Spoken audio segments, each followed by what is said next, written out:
2 బీల చేతిలో ఆయన రిమోట్ కంట్రోల్గా ఉన్నారు. ఒక బీ బీజేపీ అయితే, రెండో బీ ఇంట్లో ఉన్న భారతి గారు అని. అంటే భారతి గారికి క్లోజ్ రిలేటివ్ కదా అవినాష్ గారు. మీకంటే కూడా ఆయనకి బావ వరుస అవుతారు కదా. అంటే కుండ మార్పిడి చేసుకున్న సందర్భంలో మేనత్త కొడుకు బహుశా. అందువల్ల ఆవిడ ప్రెషర్ ఏమైనా ఉందా అతను కాపాడుకునేందుకు? నేను అన్న కమెంటు చాలా లైటర్ వేలో అన్నాను. నేను అన్న కమెంట్ ఏమిటంటే, నేను చంద్రబాబు చేతిలో రిమోట్ కంట్రోలు అని జగన్మోహన్ రెడ్డి గారు మాట్లాడారు కాబట్టి రిమోట్ కంట్రోల్ గురించి మీకు బాగా తెలుసు. రిమోట్ కంట్రోల్గా వ్యవహరిస్తున్నది మీరు. మోడీ చేతిలో 5 సంవత్సరాలుగా రిమోట్ కంట్రోల్గా ఉన్నారు. అలాగే మీ భారతీ చేతిలో కూడా మీరు ఉన్నారు అని చెప్పాను. ఎందుకంటే భారతీ ఫ్యామిలీ అవినాష్ రెడ్డి, నీ ఫ్యామిలీ షర్మిలారెడ్డి, సునీతారెడ్డి, నీ ఫ్యామిలీ కంటే కూడా నీకు భారతిరెడ్డి ఫ్యామిలీ ఎక్కువ అయిపోయింది ఈరోజు. సో ఆబ్వియస్లీ ఆ ఇన్ఫ్లుయెన్స్ నీ మీద ఎక్కువ ఉంది అని చెప్పే ప్రయత్నంలో చెప్పడం జరిగింది. అంటే ఒకవేళ ఆవిడ ప్రెషర్ ఉందంటారా అంటున్నాను. న్యాచురలీ ఉంటుంది కదండి. మీ భార్య మాట మీరు వినరా? సో ఆబ్వియస్లీ ఉంటుంది, ఆ ఇన్ఫ్లుయెన్స్ ఉంటుంది. వివేకానంద రెడ్డి గారి హత్య కేసులో అవినాష్తో పాటు భారతి గారి పేరు కూడా ప్రధానంగా వినిపించింది. సిబిఐ మెన్షన్ చేసిన పాయింట్ అవుట్ చేసింది. తెల్లవారుజామున మర్డర్ అయిన వెంటనే ఫస్ట్ కాల్ 4:30కి భారతి గారికి వెళ్ళింది అని. సో ఆ ఉద్దేశంతో ఆవిడ పాత్ర కూడా ఉందని ఎస్టాబ్లిష్ చేసే క్రమంలో ఆ మాట అన్నారు అని. $1 మిలియన్ క్వశ్చన్ ఏమిటంటే, జగన్మోహన్ రెడ్డి గారి ఇన్వాల్వ్మెంట్ ఎంత, జగన్మోహన్ రెడ్డి గారు ఎందుకు ఇలా కన్విన్స్ అయ్యారు, ఎందుకు ఇలా వన్ సైడెడ్గా ఉన్నారు అన్నది $1 మిలియన్ క్వశ్చన్. ఎవరు ఎంత ఇన్వాల్వ్ అయ్యారు అన్నది నేను చెప్పలేను, because I'm not the investigating officer. ఒకవేళ ఫోన్ కాల్ పోయింది, అక్కడ ఆ సందర్భంలో ఏం జరిగింది అన్నది నాకు పూర్తిగా తెలియదు. కానీ తెలిసిన వాళ్ళు, ఇన్వాల్వ్ అయిన వాళ్ళు, ఫోన్ కాల్ చేసుకొని మాట్లాడుకున్న వాళ్ళు ఒక మాట వచ్చి బయట చెప్తే జనాలు కూడా అర్థమవుతుంది కదండి. ఇప్పుడు భారతిరెడ్డి గారో, జగన్మోహన్ రెడ్డి గారో, లేకపోతే ఎవరైనా వచ్చి ఇది జరిగింది అని చెప్తే ఎంత నీట్గా ఉంటుంది. మీరే కడిగిన ముక్తంలాగా బయటకు వస్తారు కదా, మేము అమాయకులము, మాకేం తెలియదు అన్న విషయము మీరు ప్రజలకు చెప్తే, అర్థమయ్యేటట్టు చెప్తే ప్రజలకు కూడా అర్థమవుతుంది కదా. మీరేదో దాచిపెట్టాలని ప్రయత్నిస్తున్నట్టు మీరు ఎప్పుడు వచ్చి ఏది మాట్లాడరు, ఎప్పుడు వచ్చి క్లారిఫికేషన్ ఇవ్వరు. నేను కన్విన్స్ అయ్యాను అంటారు. మీరు కన్విన్స్ అయితే ఎంత, మీరు కన్విన్స్ అవ్వకపోతే ఎంత అండి? ఈ మాటలు మాట్లాడే బదులు ప్రశ్నలకు సమాధానం చెప్పండి. హార్ట్ అటాక్ అని ఎందుకు చెప్పారో చెప్పండి, సిబిఐ ఎందుకు వద్దంటున్నారో చెప్పండి, ఫోన్ కాల్ పొద్దున ఎప్పుడు వచ్చిందో చెప్పండి. మీ డిఫెన్స్లో మీరు మాట్లాడుకోవచ్చు కదా.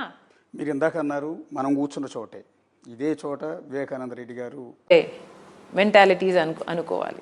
అంటే రాజశేఖర రెడ్డి బిడ్డని ఎన్ని మాటలు పడుతూ ఉంటే, కొంతమంది పెయిడ్ ఆర్టిస్టులు సినిమా వాళ్ళని కూడా తీసుకొచ్చి వాళ్ళ చేత వీడియోలు రిలీజ్ చేస్తూ ఉంటే, ఆ మాటలు వింటూ ఉంటే, అదే రాజశేఖర రెడ్డి గారిని అభిమానించే మాలాంటి వాళ్ళు ఎన్నో కోట్ల మంది గుండె తరుక్కుపోతుంది. చాలామందికి నిజానికి చాలామంది ఎమోషన్ అవుతున్నారు. ఏంటి షర్మిల గారు ఇన్ని మాటలు పడాలా రాజకీయాల్లో? ఆవిడకి ఏం అవసరం, నిజానికి ఏం అవసరం? ఆవిడకి లేని లోటు ఏముంది? దర్జాగా హ్యాపీగా బెంగళూరులో బిజినెస్ చేసుకుంటూ హ్యాపీగా ఉండొచ్చు. కానీ వాళ్ళు వచ్చి చెల్లెల కోసం అండగా నిలబడి ఇంత రోడ్ల మీద తిరుగుతూ ఇన్ని అవమానాలు పడుతున్నారే అని మాకు బాధేస్తుంది. అట్లా మీరు కూడా ఎమోషన్ అయినట్టున్నారు 2-3 సభల్లో. How will it not hurt అండి? It will definitely hurt. ఎవరి కోసం అయితే నిస్వార్థంగా అన్ని కిలోమీటర్లు పాదయాత్ర చేశాను, నేను ఎవరి కోసం అయితే, ఏ పార్టీ కోసం కష్టపడ్డాను, ఏ మనిషి కోసం కష్టపడ్డాను, ఎందుకు చేశాను? ఆ రోజు మీరు కష్టాలలో ఉన్నారు కాబట్టి చేశాను కదా.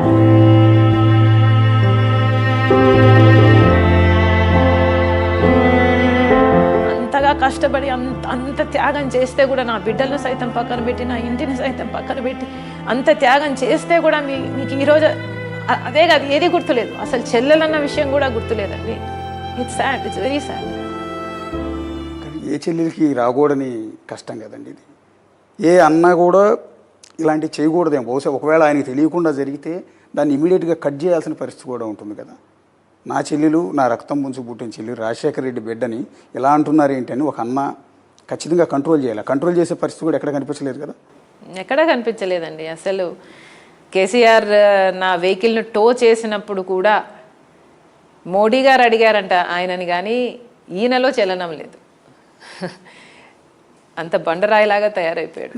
ఎట్లా అండి? మీ ఫ్యామిలీ విషయం నిజానికి చాలామందికి జనానికి తెలుసుకోవాలనే ఉద్దేశంతో అడుగుతున్నాను యాక్చువల్లీ. అసలు ఒకే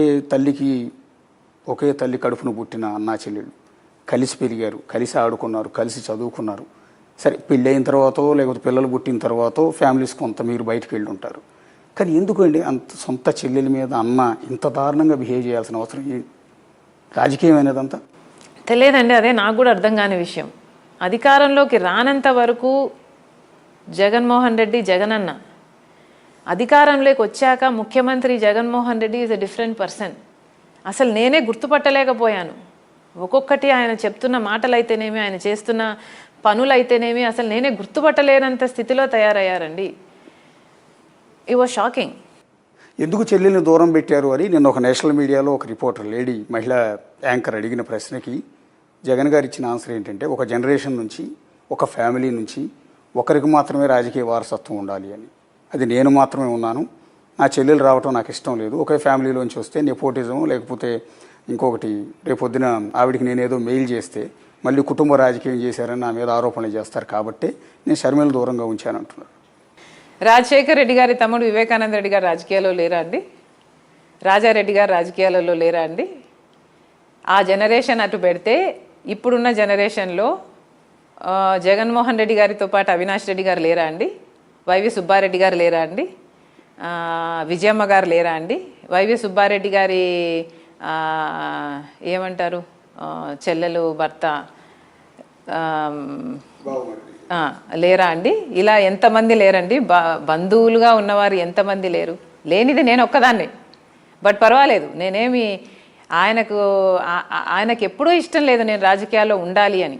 కనుక నేను ఎప్పుడూ అడగలేదు నేను రాజకీయాల్లో ఉంటాను అని కానీ, ఒక పోస్ట్ కానీ, ఒక పదవి కానీ నేను ఎప్పుడూ నోరు తెచ్చి అడిగిందని కాదు. ఇన్ఫ్యాక్ట్ ఆయనే చెప్పాడు ఎంపీగా చేస్తాను నేను అని.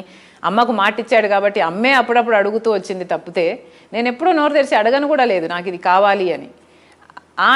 ఎక్కడా రాసి పెట్టలేదండి కుటుంబంలో ఒక్కరే ఉండాలి అని, ఎక్కడా లా లేదు, ఎక్కడా రాసి పెట్టలేదు. ఆయన మైండ్లో ఆయన రాసుకున్నారు, ఫైన్, అదే ఆయన ఇష్టం, ఆయన పార్టీ.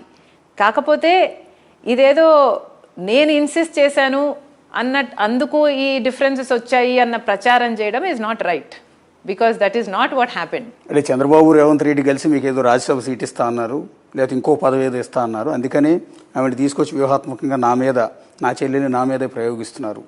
రేవంత్ రెడ్డి స్కెచ్ చేస్తున్నారు. అంటే టీడీపీ పార్టీలో నాకు రాజ్యసభ ఇస్తారా?